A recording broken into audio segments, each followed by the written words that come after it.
Assalamualaikum warahmatullahi wabarakatuh. Balik lagi bersama saya Timothy Asiolan, mahasiswa administrasi perpajakan Program Pendidikan Vokasi Universitas Indonesia. Jadi kesempatan kali ini saya akan melanjutkan pengerjaan yang kemarin. Jadi kita masuk ke part 3-nya.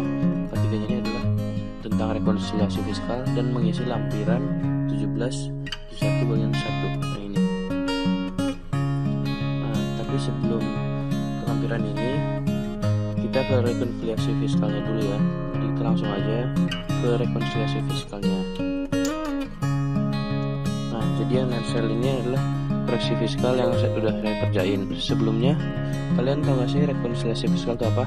Jadi rekonsiliasi fiskal merupakan lampiran SPT tahunan PPh Badan yang berupa kertas kerja berisi penyesuaian antara laba rugi komersial sebelum pajak dengan laba rugi berdasarkan komersial sebelum pajak dengan laba rugi berdasarkan ketentuan perpajakan. Rekonsiliasi fiskal dilakukan terhadap seluruh unsur penyusunan laporan laba rugi. Nah, di sini kan ada fiskal positif dan negatif. Nah, jadi dalam perusahaan ada yang tidak boleh dibebankan perusahaan dan ada yang boleh. Nah, gimana caranya nanti kita kerjain bareng-bareng. Pertama kita harus bikin tabelnya seperti ini. Ada akun, komersial, koreksi fiskal positif negatif, dan fiskalnya. Terus di sini ada akun. Nah, akunnya ini dari mana? Akunnya itu dari soal yang ada di PT kasus ini. Kita lihat. Nah ini. Nah, ini kita pindahin ke akunnya. Atau dari mana kita koreksi fiskal negatif? Nah, kita lihat dari sini data-datanya. Kita lihat satu-satu.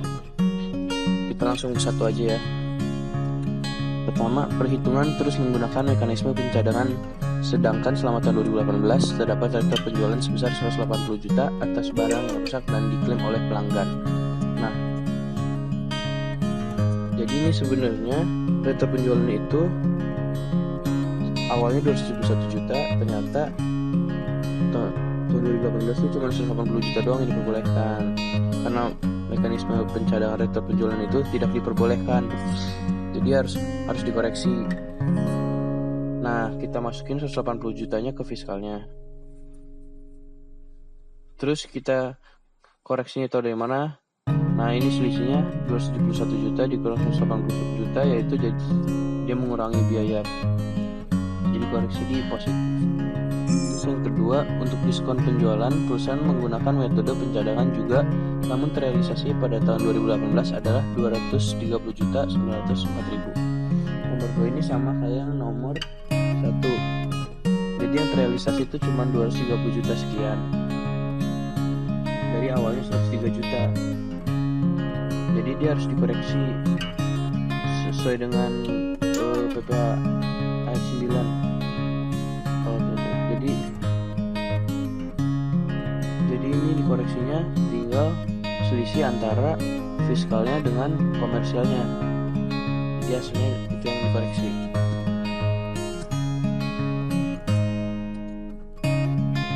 Jadi di fiskalnya itu realisasinya itu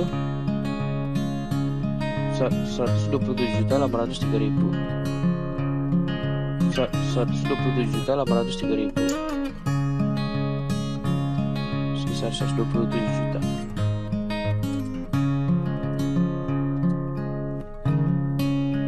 Sini udah ada rumusnya ya, langsung terhitung. Untuk yang ketiga, untuk persediaan perusahaan menggunakan metode komil dengan tabel perbandingan persediaan awal dan persediaan akhir. Nah, persediaan awal sekian, harga perolehan sekian, dan persediaan akhir sekian. Nah, harga perolehan dikoreksi karena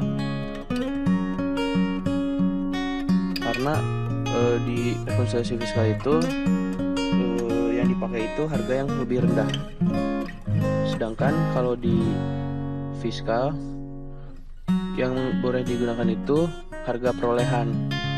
Jadi kita harga perolehannya kita masukin aja sebesar 18.891.000. 18 18.891.000.000 dan persediaan awalnya harga pasarnya 17.750.000.000. Nah,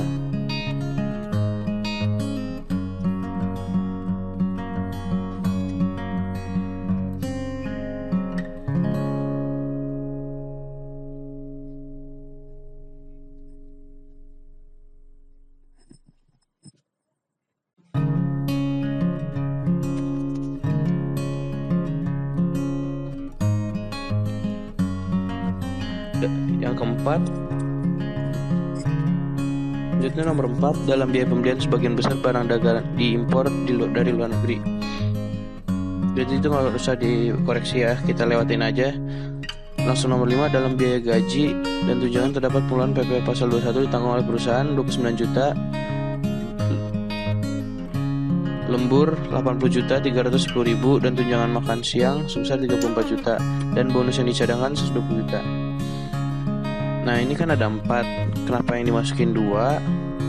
Itu karena kita lihat tadi atas transaksinya, karena yang ditanggung perusahaan itu adalah yang ditunjang perusahaan. Misalnya tadi tunjangan makan siang,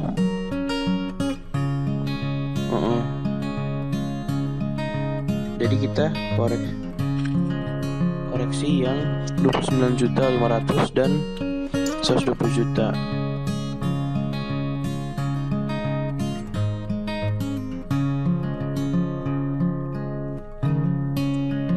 Jadi kita masukin aja ke Excelnya langsung sesuai dengan tabel yang kita bikin tadi. Kita lanjut ke nomor 6. Dalam biaya transport perjalanan dinas terdapat pembelian tiket uang saku 161 juta untuk perjalanan keluarga pimpinan ke Lombok. Nah, ini harus kita koreksi. Kenapa? Karena uang saku itu tidak ada hubungannya dengan perusahaan atau kegiatan perusahaan. Jadi keluarganya ini, uang sakunya itu kita koreksi. Jadi ada di dalam UU PPH pasal 9 ayat 1 huruf C.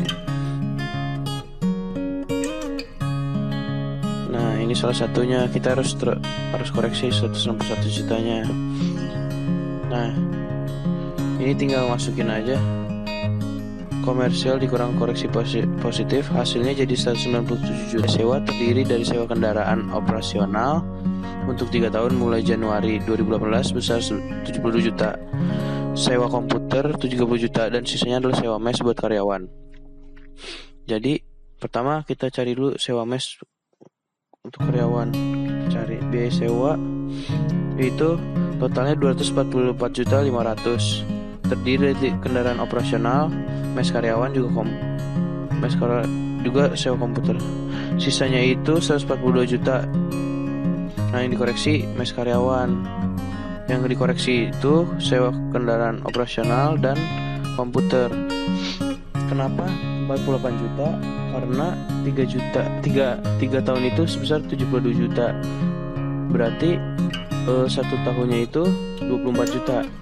Sedangkan yang baru terpakai yaitu tahun 2018, yaitu tahun 2018 yaitu 24 juta setahunnya. Jadi kita koreksi 2 tahunnya aja. Jadi 48 juta mes karyawan ini harus dikoreksi semuanya karena dia tidak boleh dibebankan oleh jadi biaya karena dia berhubungan dengan kegiatan. Lanjut nomor 8, dalam biaya perawatan perbaikan terdiri dari biaya perbaikan kendaraan sedan kantor sebesar 3 juta per bulan mulai bulan Juni 2018, biaya kebersihan sebesar 400.000 per bulan, dan sisanya adalah biaya pemeliharaan mes. Nah, per bulannya 3 juta, berarti dia baru 7 bulan. Jadi 3 juta kali 7 bulan jadi 21 juta. Nah, yang pemeliharaan mesnya itu tinggal dikali juga sama bulannya. Perbaikan terdiri dari biaya biaya kendaraan usaha dan kantor sebesar 3 juta per bulan mulai bulan Juni 2018. Berarti totalnya 7 bulan. 7 bulan kali 3 juta sama dengan 21 juta. Nah, biaya kebersihan sebesar 400.000 per bulan. Dan sisanya adalah pemeliharaan, mes, dan rumah pimpinan. Nah, lihat dari bulannya jadi 400.000 kali 12 berarti 4.800.000. Dan sisanya pemeliharaan mes. Nah, ini lihat dari mana? Ini dilihat dari soal di biaya perawatan. Biaya perawatan dan perbaikan sebesar 57.750.000 dikurangi yang tadi kita sudah 50%-nya, karena biaya sedan ini bisa jadi pimpinan pribadi juga, jadi 50%. Jadi dari 21 juta. Jadi biaya iklan dan promosi yang dibuatkan daftar normatif hanya sebesar 290 juta. Nah, di soal ini daftar normatifnya itu sebesar 300 juta kan. Nah, jadi yang boleh diakui dan dibebankan itu hanya sebesar 290 juta. Jadi tinggal masukin, sisanya kita koreksi positif sebesar 10 juta. Selanjutnya nomor 10, dalam biaya pajak dan retribusi di dalamnya terdapat pengeluaran untuk PBB mes sebesar 450.000, PBB pabrik dan kantor 25.900.000 sekian, SKP KB PPH badan sebesar 18.900.000 sekian, dan STP denda PPH pasal 25 sebesar 1.640.000. Nah, komersi retribusi itu totalnya 96.750.000. Dia harus dikoreksi karena ada beberapa yang tidak boleh dijadikan beban. Contohnya PBB mes, terus SKP KB PPH badan, dan STP denda. Setelah ditambahkan, ditotalin 20.990.000 sekian. Jadi fiskalnya itu adalah 75.759.600 rupiah. Lanjut ke nomor 11 itu, dalam biaya listrik dan telepon terdapat biaya telekomunikasi pasca bayar direksi sebesar 18.252.000 untuk direksi. Telepon kantor 25.980.000 dan sisanya tidak terdapat bukti pembayaran. Jumlahnya itu persennya itu 57.750. Nah, jadi ini yang kita cari dulu yang tidak ada bukti pembayaran dulu ya. Setelah dihitung-hitung sebesar, jadi 57 juta dikurang sama 18 juta, tidak ada buktinya, jadi 13.548.000. Nah, karena tidak jelas kita harus koreksi seluruhnya. Jadi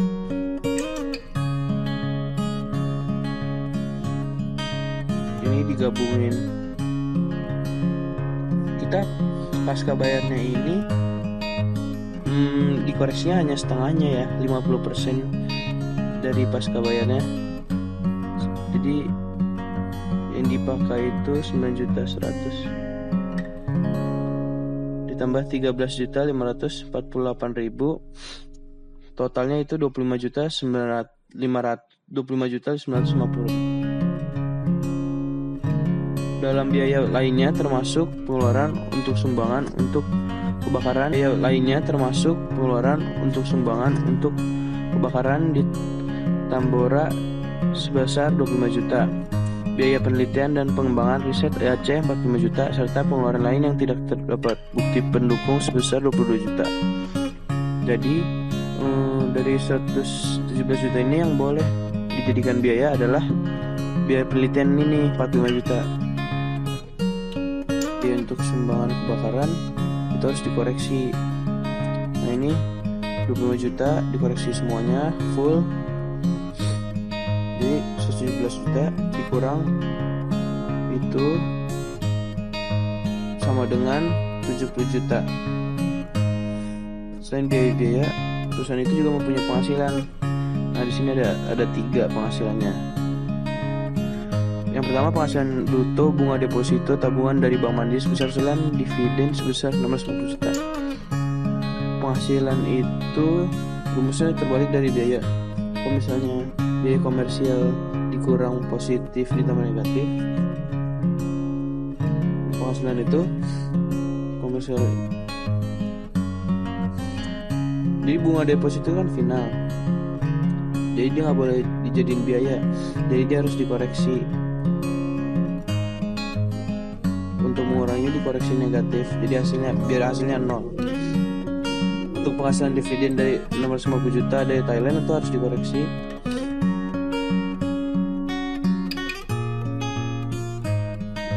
Nah, laba selisih kurs sudah sesuai dengan ketentuan akuntansi. Nah, selisih kurs ini kalian tidak perlu koreksi karena dia sudah sesuai dengan ketentuan akuntansinya dan perpajakannya. Terus ada juga perusahaan memperoleh biaya dari luar usaha. Biaya bunga pinjaman sebesar 2.550 juta. Rata-rata pinjaman per bulan sebesar 28 M 450 juta.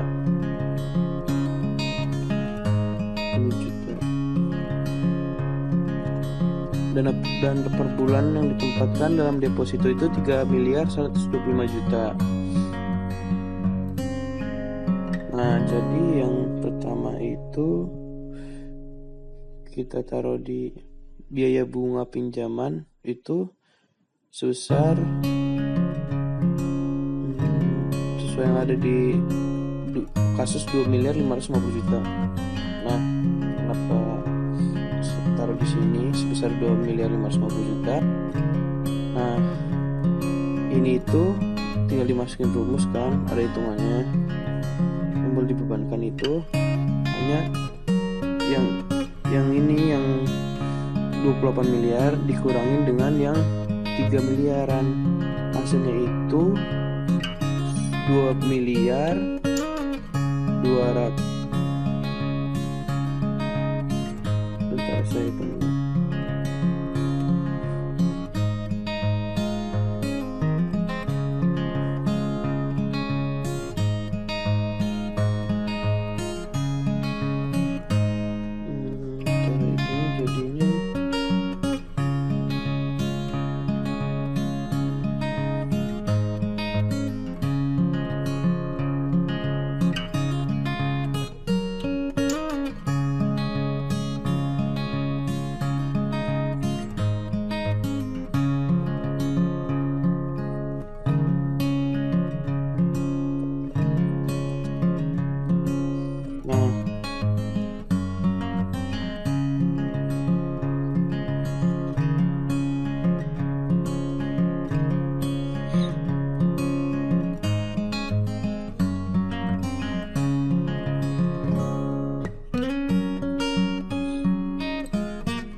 Oke, kita langsung aja isi lampiran 1771-nya. Lalu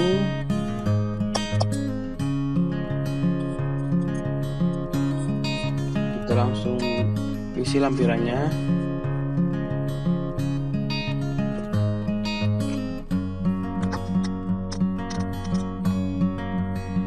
Kita masukin 46 miliar 517 juta 989.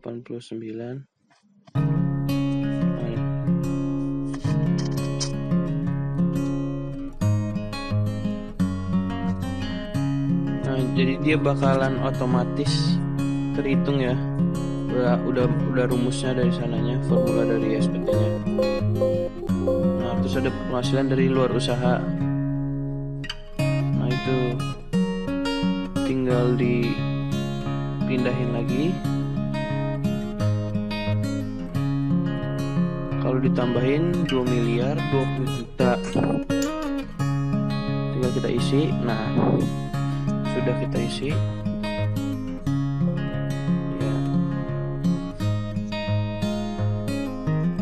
kosongin aja, kita langsung penghasilan yang dikenakan pajak final yang tidak termasuk objek pajak. Kita ke koreksi fiskal yang tadi. Nah, ini udah dikasih kode koreksi, jadi tinggal pindah-pindahin aja ya. Mana aja sih yang masuk ke tadi di SPT yang 1771 halaman 2, dan berarti 770 juta. Lalu kita ke halaman 2 5A, kita tinggal masukin kode, cari kodenya yang 5A, kita masukin angkanya.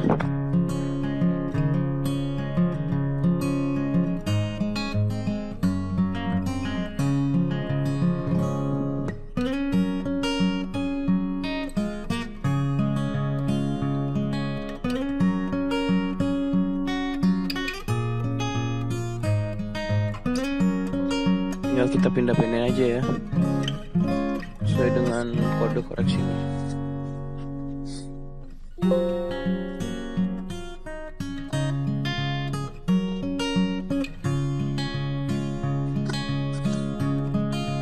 Ini kodenya itu dikasih tuh biar gampang, tinggal langsung dipindah-pindahin aja.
Udah jadi 7.523 juta 76. Lalu jika udah benar kita simpan ya, kita cek dulu.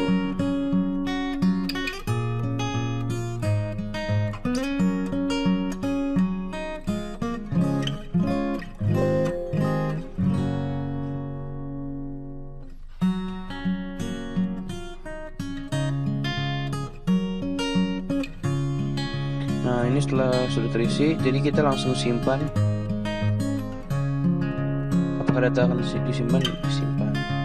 Oke, dan setelah data berhasil disimpan, dulu kita keluarkan. Nah, sampai di sini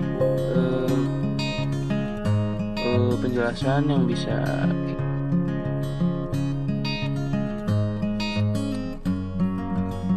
udah. Oke, jadi cukup sekian aja dari video part ini.